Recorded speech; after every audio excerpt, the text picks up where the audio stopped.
Ashama harka fuunii hordoftoota keenya kan biyya keessaa fi biyya alaa teessanii nu daawwachaa jirtan kun sagantaa keessummaa qabadhee isinii dhiyaadheetiin jira. Keessummaan kiyya guyyaa har'aa Injiinar Eemanii wal baradhaa wal barnootaaf garuma isaattiin isin dabarsa. Mee daawwattoota keenya wajjin wal baradhoo Eeman dura jalqaba irratti introduction paartumaaf.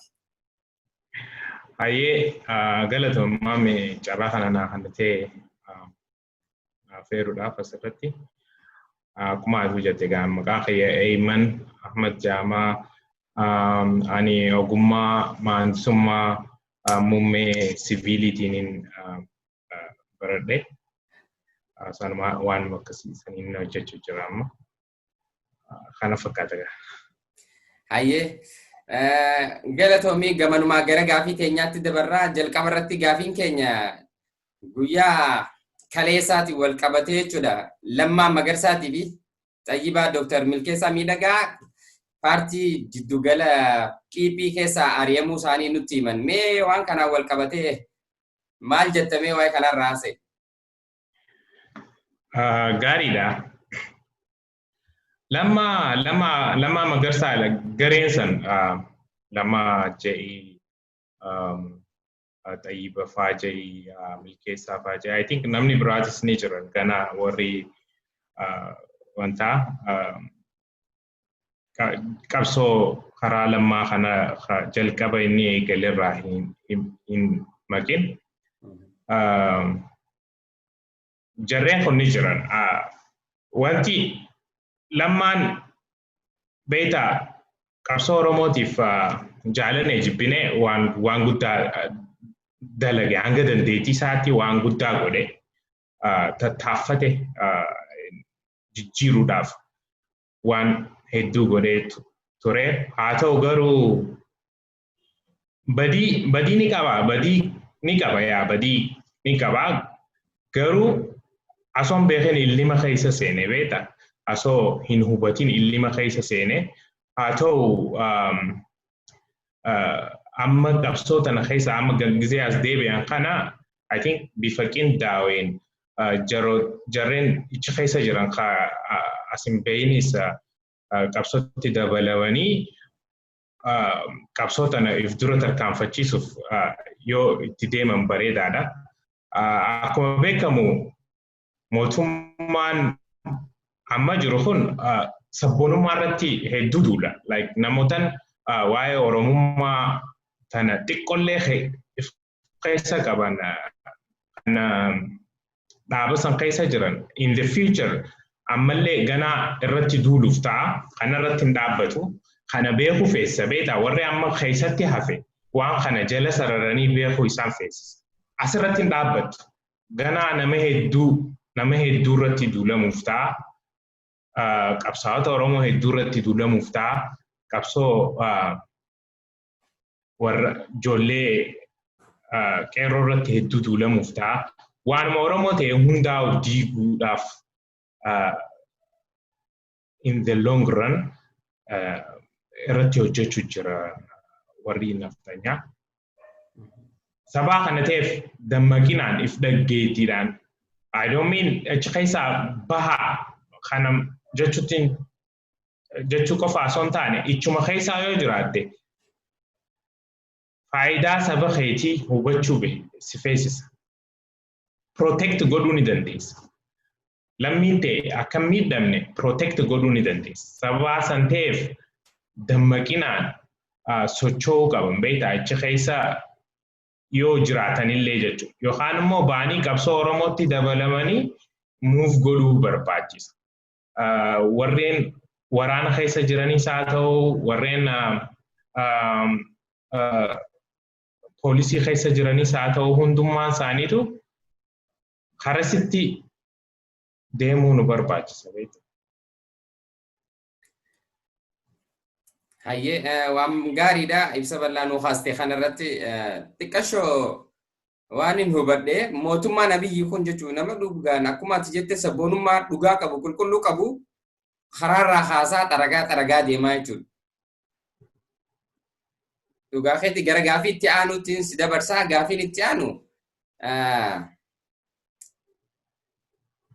ajjecha Hacaaluutiin wal qabatee jechuudha. Dhimmi qabsoo Oromootiin bifa jijjiirrattee si galee bifa jijjiirrattee amma deemaa jirtu kun mee dhimma siyaasaatiif itti ba'an dhimma ajjecha Hacaaluu kana akkamitti ibsitame? Gaafii bareeddu beekta. Hacaaluun laalaa jabdu beekta. Hacaaluu dhabuu jechuun ulfaata haga ammaatti hin dandamanne gadda isaa keessaa namni hedduun baane. Namni faamilii ni qabdaan faamiliin keenyaaf du'eetuma jira. Haga Hacaaluu dhugaa dubbachuuf namni akkasitti irraa hafuu dadhabdee amma baatii dabarnee haga baatii dabarre kana hunda namni guyyaarraa waa'ee isaatuma yaadataa hin qoccaamaa si galee. Haalaatuma jiruuf jireenya keenya wanta keessattuu impaaktii guddaa uumee jira. Haala ajjechaa sana akka lamatti ilaala. Eenyu ajjeesee maal facaamu kana.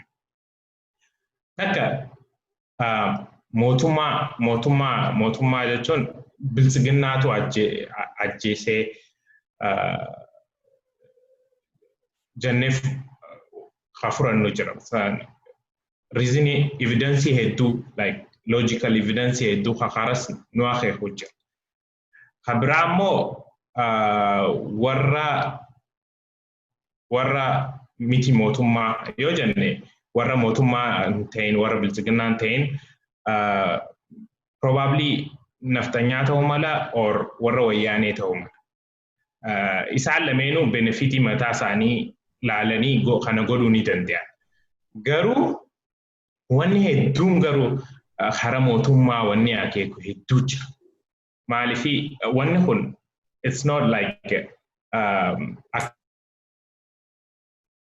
kanumatti coincidence miti. Wanni amma ta'aa deemu kun akka jirutti coincidence miti. Takkaffaa Hacaaluutu du'ee Jawaar faatu qabamee qeerroo hedduu biyya keessatti hidhamu jira. Qabsoo Oromoo irratti duulamu jira. Lammaffaa achi keessaa baasanii jiranii. Kun hundi akkanumatti walitti qajeelee kanumatti carrumaan walirra dhufee miti. Itti yaadamee itti tilmaamamee waan hojjetame ta'uu si garsiisa beekta. An akka addaa takkatti ilaala waan kana Abiy hedduu irra guddaa gaafa qabsoo Oromoo dubbatu kana waa'ee Baaroo Tumsaa fa'aa kaasa beekta.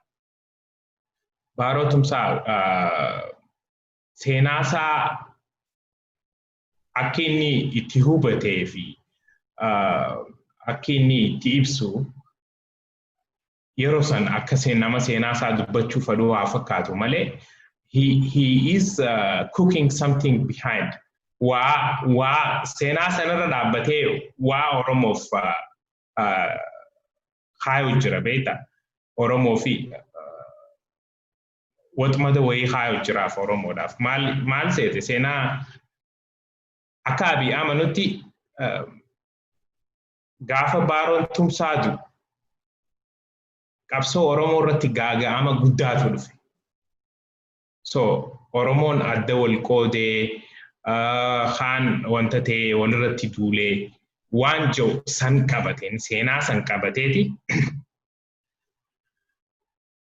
So seenaa san irra deebi'uu fedhe. Sababa Hacaaluutiin Oromoon akka adda bahu akka wal qoodu akka walirra du'u tokkummaa Oromoo diiguu san barbaade. Amma wanni example shaneetu ajjeesee ijoolluma Oromoota ajjeesee keenya nyaate wanni jaanii draamaa kana oofaniif riizinni biraan jiru. Riizinni tokkichi jiru waan tokkummaa Oromoo diiguu barbaadan qofaaf. Tokkummaa Oromoo diiguu isaan barbaadan kana immoo nuti harka wal qabannee tiisuun barbaachisaadha. Ija kanaan ilaaluu qabna. Amma isaan ijaan siyaasaaf itti fayyadamtan jaan. Namni isaan siyaasaaf itti fayyadamtan jechuun jiraniin they are in prison. Hidhaa jiran. Yeroo hamma siyaasaaf fayyadaman. So ifiif jalqabarraa kaasee in sequence wanni ta'e zamana kana deemaa jiru kun hundinuu akkanuma lafarraa waan ka'ee ta'u jiru miti. Itti yaadamee itti tilmaamamee waan godhame. So Hacaaluu dhabuun hedduu nuti asni dhufa ture konsertiidhaaf fagguu lama dhufee ture. Bilbilaan wal barree ture ana wajji personaalii mucaa isaa hiriyaa tokko hojjetu walitti dhiyaatan. Nama ajaa'ibaa ture, nama dhaabbii qabu, ni hanjamaa, ni taphataa. So hedduu nama adda addamne hedduu nama dhaga'e. Okay. Yeah. Gara gaafiitti aanutti si dabarsaa himan. Gaafiin itti aantu akki jettu qabsoo Oromoo tana tan keessa dabarree fi wal fakkeenya siitii fi garaagarummaa sii amma jirtu wajjin wal qabsiisnee yoo irraa haasofne maal si fakkaata? Gaafii bareedudha. Qabsoon Oromoon qabsaa'aatuma as ga'e beektaa eega gaafa sirna bittoota warra kaabaa jala kufee irraa eegalee takkaan ta'e hin jilbiifan qabsaa'aatuma as ga'e. Qabsoo tana keessatti gaa feezii qabaa, feezii garagaraa keessa dabraatuma as dhufe. So feeziilee adda addaa yeroo qabsoon xumuramtu hunda waan game godhee qaba, waan lose godhees qabaachuu mala. Haa ta'u garuu qabsaa'ota dhugaa dubbachuuf warra mootummoota Minilik irraa kaasee, Haayile Sillaasee irraa kaasee mootummoota jijjiirame kana hunda keessatti gahee leencaa warri bee mootummaa kuffisuudhaaf qabsaa'ota Oromooti. Seera baasuudhaan wanta baasu. Maaliif aangoon qabatiin isan gaaffii biraati. Garuu namni mootummaa jalqabarraa kaasee ilaa ammaatti kuffisaa ture qabsaa'ota Oromooti. Tonkola yaaduun wanta ta'uudhaan waan yaada akkanaan qabneef irra guddaa qabsaa'onni Oromoo genuinely dalagan biyya jijjiiruudhaaf, sirna jijjiiruudhaaf, biyya walqixxummaa keessatti jiraatu jaaruudhaaf hojjetan. Sagantaalee biitti tun ilaa ammaa itti bulu jirtu zamana Dargii fi maare kana hunda namni sirri kaa'e itti fayyada akkaataan itti wanta itti isaan itti meeffatan garaagarummaa qabaatu malee irra guddaa qabsaa'ota Oromooti barreessuudhaan sirna jijjiiruudhaan biyya tanaaf waan gaarii yaadanii hojjechaa turan haga ammaatti jechuudha. So feezii hedduu keessa dabre siigalee gaafa qabsoo 90moota duraa 1990moota duraa Oromiyaa wanni jaamtu hin turre. Oromiyuma tanaa they first created in mind, you know, mataa keessatti nama dalagan Oromiyaa dalaganiiti sanirraa Oromiyaa tana lafatti gabbuusan. It wasn't easy. Kanumatti salphatti waan dhufee miti wanta hedduu keessa dabre. Haa ta'u wal fakkeenyaa fi garaagarummaa qabsoo amma current situationiitii fi tanuma waggoottan dabre gaafa wayyaaneen lolamu san wal fakkeessuudhaaf. Wal fakkeenyi isaanii maal fakkaata? Mootummoonni dabran akka jiranitti irra guddaan isaanii dictatorial regimeidha. Warra afaan qawweetiin amanu. So afaan qawweetiin warra amanu qawwee malee dura dhaabbatanii loluu wal fakkeessa lameenuu jechuudha. Kanaas akkasumatti namuma afaan qawweetiin qabsaa'u harka qullaa ijoolleen duratti qabsaa'u jirti. Ka duraatis akkasuma kun wal fakkeessa. Haalaataan isaan itti fayyadaman afaan qawwee fayyadaman nama baay'inaan nama hidhuu, nama jiilchuuf tattaaffachuu, kafaltiin barbaachisne namarra kaayuu waan akkasiitiin tooftaa akkasii fayyadamanii uummata gaccabsuu barbaadan isaan lameenuu amaluma diktaataraati jechuudha. Kana ofirraa buqqisuuf qabsoo qabsaa'anii kun wal fakkeessa qabsoo wanta lameenuu. Kabraa qabsoo uummataati. Qabsoo uummataa ta'uu wal fakkeessa. Qabsoon amma dura gaggeeffamaa turte qabsoo dhaabaa turte. Bara 2014 dura gaggeeffamaa turte jechuudha. Including qabsoo 2007 faa gaggeeffamaa turte 2005 faa keessa gaggeeffamaa turte qabsoo barattootaa kun hundi namni jaaru wayii duubaan ni jira warri akka ABO ta'uu warri biraa kun immoo qabsoo social movement wannummaan itti dhaabamuu dadhabdeewu sani social movement qabsoo hawaasni gaggeessu jechuudha. Qeerroon tokko hiiteef qabsoon hin dhaabbattu. Chainii qabdi gara deemaatiiti namni lakkuma deemuun wal jijjiiraa akkasitti qabsaa'u. Kun wal fakkeessa qabsoo lameen dabartee tana jechuudha. Kabraa tokkummaa fi uniformity qabsoo keessatti mul'atu. Gaafa naannoo tokko dhootu naannoo biraatis wal geessi. Dur qabsoon irra guddaa yuunivarsiitiilee qofa irratti fa'aa arginaa takka ammoo godina wayii irratti arginaa uniformitiin qabdu. Taammaatuun uniformitii qabdi bakka takka dhoonaan Oromiyaa guutuu dhooti. Sochiin gaggeeffamtu teknikni fayyadamu hundi irra guddaan wal fakkaata qaama itti fayyadamu jiru. Of course, update godhuun ni feesisaa? Update godhuun waan feesisu ni jira. Hara biraatiin ammaas isummaanuu qabsoo daayinaamizimii addaa qabdu. Siif hin qabamtu. Warri mootummaa qabuudhaaf ni rakkatu. Self-updating waan rakkoo jirtu tana yoo rakkoo takka dhufte yoo mootummaan tooftaa wayii fide tooftaa sana akkamitti irraa aannaa ijoolleen teessee wal mari'attee tooftaa sana akka irra itti aanan update godhaa deeman bakka sanitti hin dhaabbattu. Tooftaan tokko yoo niif fashalu ta'e tooftaa biraa fidanii irratti qabsaa. So kun hedduu wal fakkeessa amalootaan isaan wal fakkeessan keessaa qabxiilee muraasa. Garaagarummaan immoo resistivity fi attackii mootummaan gaggeessu. Qabsoo gaafa wayyaanee san irra guddaa mootummaan resistivity ture.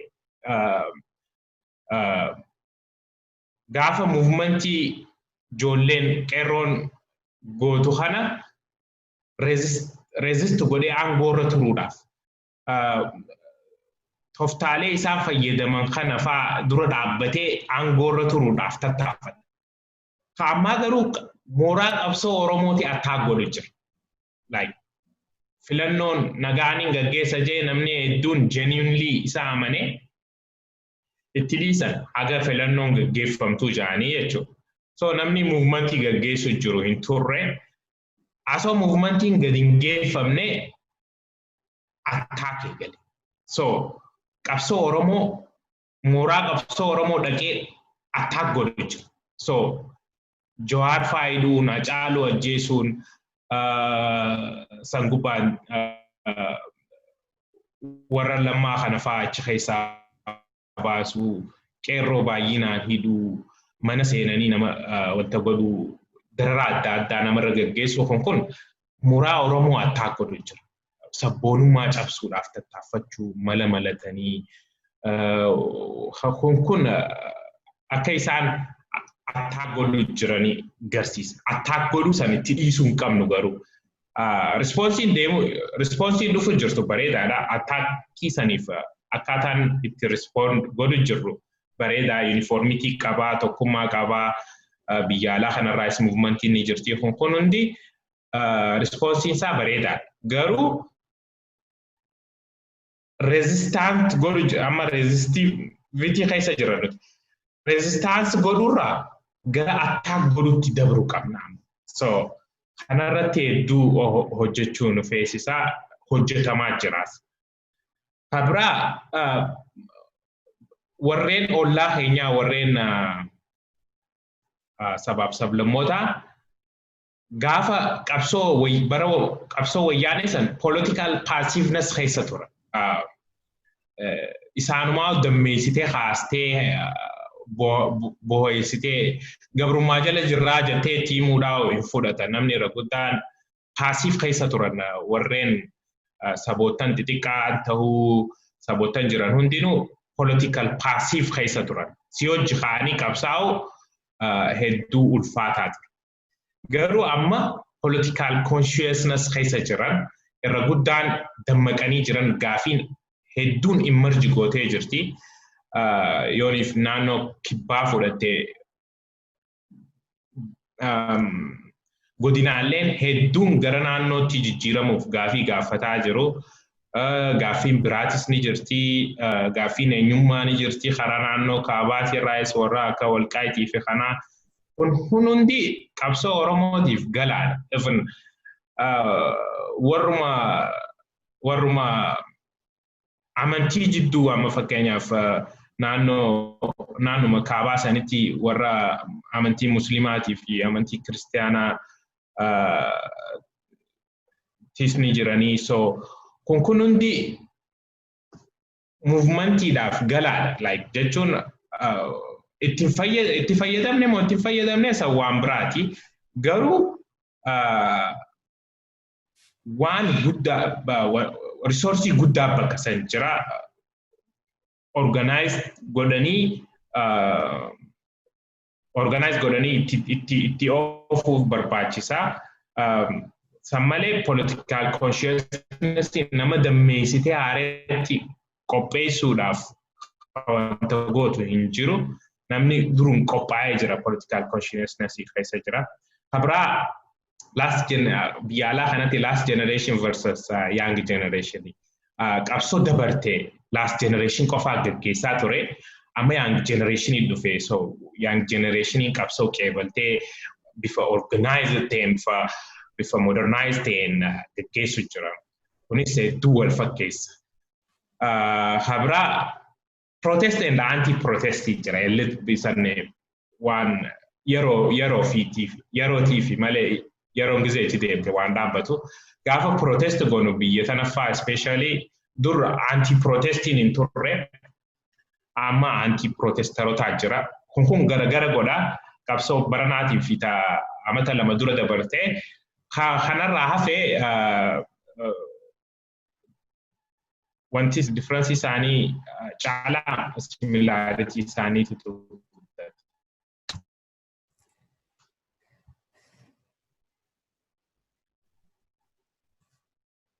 Hayyee galatoomii Ayman gaafii tun hedduu bal'atti ibsa bal'aa irra nuuf kennite.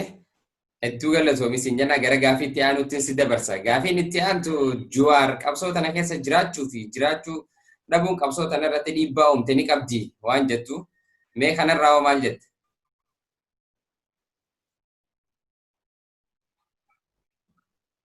Mame Jawaar akkuma beekamu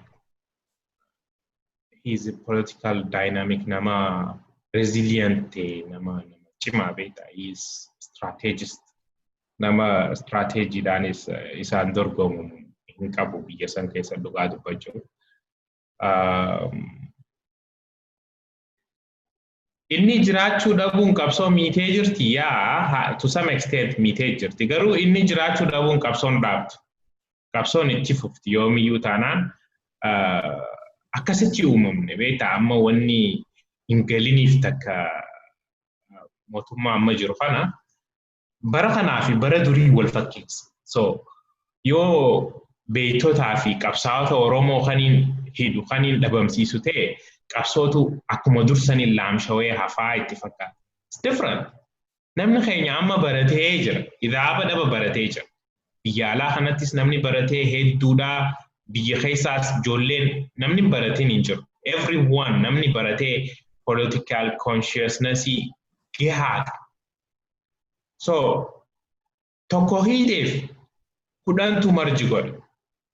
Tokko hiiteef tokko ajjeesteef kumaatamaatu marji godha. So qabsoo dhaabuun amma booda hin dandeenye. Bakka tanaatu galiniif beektaa warreen waan kanaa raawwatu kanaatu galiniif. Garuu qabsoon hin dhaabbattu, qabsoon flow godhaa deemti. Jawaar dhabamuun maaltu jechuun hanqina akkamtu argame? Hanqinni gadi ni jira. So amma fakkeenyaaf information flow and the coordinating san keessatti xiqqoo gaappii ni jira. Decision making irratti gaappii ni jira. Fake news irratti gaappii ni jira. Namni gaafa Jawaar jiru any news yoo bee wanta godha isaa wajji wal bira qabatee ilaallata maaliif information flow bareedaa qaba. So santu xiqqoo mul'ata. Gaappii saniin arga.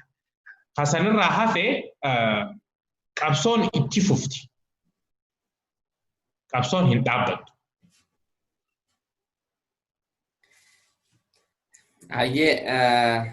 Hedduu galatoomee man gaaffii tanas ibsa bal'aa nuuf kennite.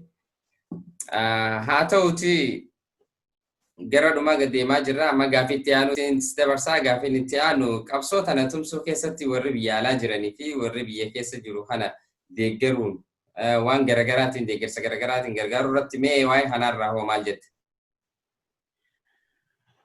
Okay, kuni gaaffii bareedaa tunilleen especially tunfaan hedduu interesting gaaffii bareeddu gaaffii muumantummaan amma gaggeeffamu jiru tana keessa wanni hedduu interest na godhe takka tana beekta. Qabsoon biyya alaa dur abbootii qabsaa ture. Like zamana dargiirraa kaasanii warra asitti baqatee jira isaanuma kanaatu qabsaa ture. Gaafa dur jajjaboo turan akkaataan isaanitti hawaasa kana organize godhan ijoollee isaanii waa'ee oromummaa tana barsiisan hedduu bareedaadha. So isaan ture jalqaba warri qabsaa ture. Even last year amata lamaaf akkana dura ijoolleen ba'an turre. Ijoolleen biyya tana dhalatte dilasan akkasitti actively participate itti godhaan turre. Duuti Hacaaluu kana hunda geeddarte. Hacaaluu is someone they know. As Oguyyuu konsertii godee dhufa. As konsertii asitti konsertii godhaa. Everyone know him. Every ijoolleen Oromoo youngsterri hundi isa beekan. Inni ajjeefamuun narrationa kana jijjiirte beekta. So amma hedduu bifa organized ta'een, bifa coordinated ta'een, plus bifa modernized ta'een itti deemu jiran beektaa ijoolleen hedduu organized ta'an waan dhaabbatu miti. Namni galee rafaan jiru. Every week there is protest, there is event. Kontaaktii hedduu qaban. Targeeta godhatanii targeeta sanirra dalagu jiran. Wanni ifan baane hedduu jira kan hojjetamu jiru. Hedduu tattaaffachuu jiran. Amma fakkeenyaaf Minnesota fudhatte qubee Minnesota jira. Ijoollee this Yaws movement akkuma qeerroo biyyaa san jechuudha. It's a Yaws movement as Toronto youth in charge jira. Movementii bareedaa, movementii flowii qabu haa hin dhaabbanne. Torbaan hunda eventii jira. Eventii qabsoo tana finiinsitu jira. Hedduu waan nama gammachiisutu asii deemu jira. Outcome bareedaan dhufuuf ta'a sun hopefully waan bareedaadhaan as dhufuuf ta'a inshallah. So hedduu waan nama gammachiisu haa movementiin asii deemu jirus. Okay. Gama dhumaa deemaa jirra. Dhumarratti yooni fi dhaamsa qabaatte himan as keessatti dhaamsa kee dhaammadhume goolabuuf deemna. Yeah, bareeda maame. Dhaamsa kiyya warra mootummaa keessa jiru. I know it's hard for them. Amma mootummaan amma jiru kun beektaa akka durirra hedduu centralize godhee jira wanta isaanii. So wanni kan namoonni gubbaarraa kannama there is no akka gaafa wayyaanee sanii miti. Gaafa wayyaanee san membara afurii jira. So membara afranirraa warri OPDO gaafa sana akkanumatti garaaf bulanii amata dheeraaf jala bulaa turan malee resist godhuu numa danda'an ture. Hammaa garuu resist godhuu hin dandeessu dhaabni warri dhaabaa. I know garuu ummata isaanii gargaaruu danda'a. Sigalee tarkaanfii biyya keessatti namarra fudhatan itti yaaduu qaban. Hedduu itti yaaduu qaban. Nama isaanii mootummaan jaalannee jibbinee dhufee dabruun isaa hin oolu. Mootummaan dhufee hundi ni dabra. Mootummaan hin dabarre jechuudha. Haayila Sillaasee ni dabree, Darguun ni dabree, warri wayyaanee ni dabre. Nuti warra wayyaanee beenaami. Hedduu jabaa ture. Mootummaan ni buqqaa jennee yaadaan turre yeroo dheeraa kan fudhatu seene qabsoo hedduu kan fudhatu seene. Nama qofu. Warri gaafa I think 2005 gaafa nuti protest goonu more than 1 hour karaarra turuu hin dandeessu. Innaa hedduu waraana gannaqanii namninis consciousness idila san hin qabu hedduu protest hedduu godhuu hin dandeessu. Sanarraa ka'ee namni sadarkaa kanarra ga'ee jira. So akkasii sodaatamu sanuu numa jika. Kunis jiguun isaan oolu. So ummata isaaniitii hojii dhaabbatanii ummata yoo gargaaran hedduu isaaniifis irra caalaa. Takka galata harkatan sababraa more than welcome. Yoo namni achi keessa jiru kan wanta ta'e qabsoo Oromoo tanatti makamuu yoo fedhan they are more than welcome. Yeroo fedhaniin dhufanii makamuu danda'an qabsoo Oromoo keessatti beektaa.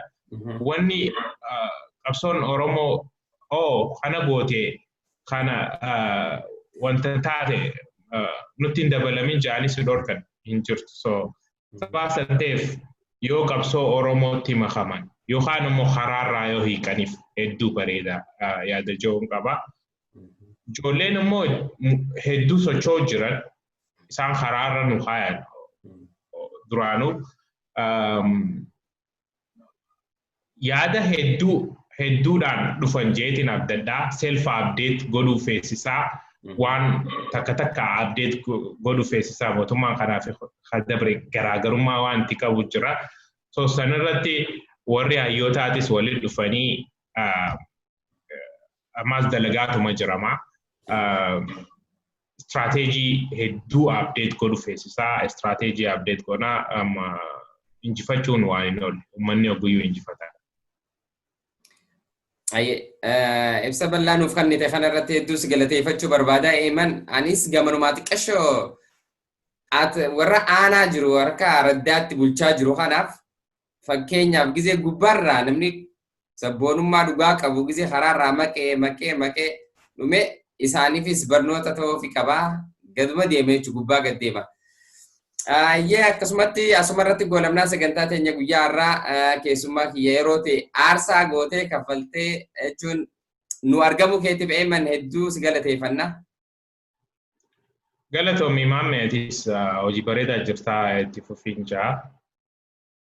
Abshir akkasumatti daawwattoota keenya jaalatamoo fi kan biyya keessaa fi biyya alaa teessanii nu daawwachaa jirtan sagantaa keenya guyyaa har'aa qabannee isinii dhiyaanne asumarratti goolabnaa sagantaa itti aanuun hanga walitti deebinutti turtii gaarii nagayaan nu turaa isiniin jenna.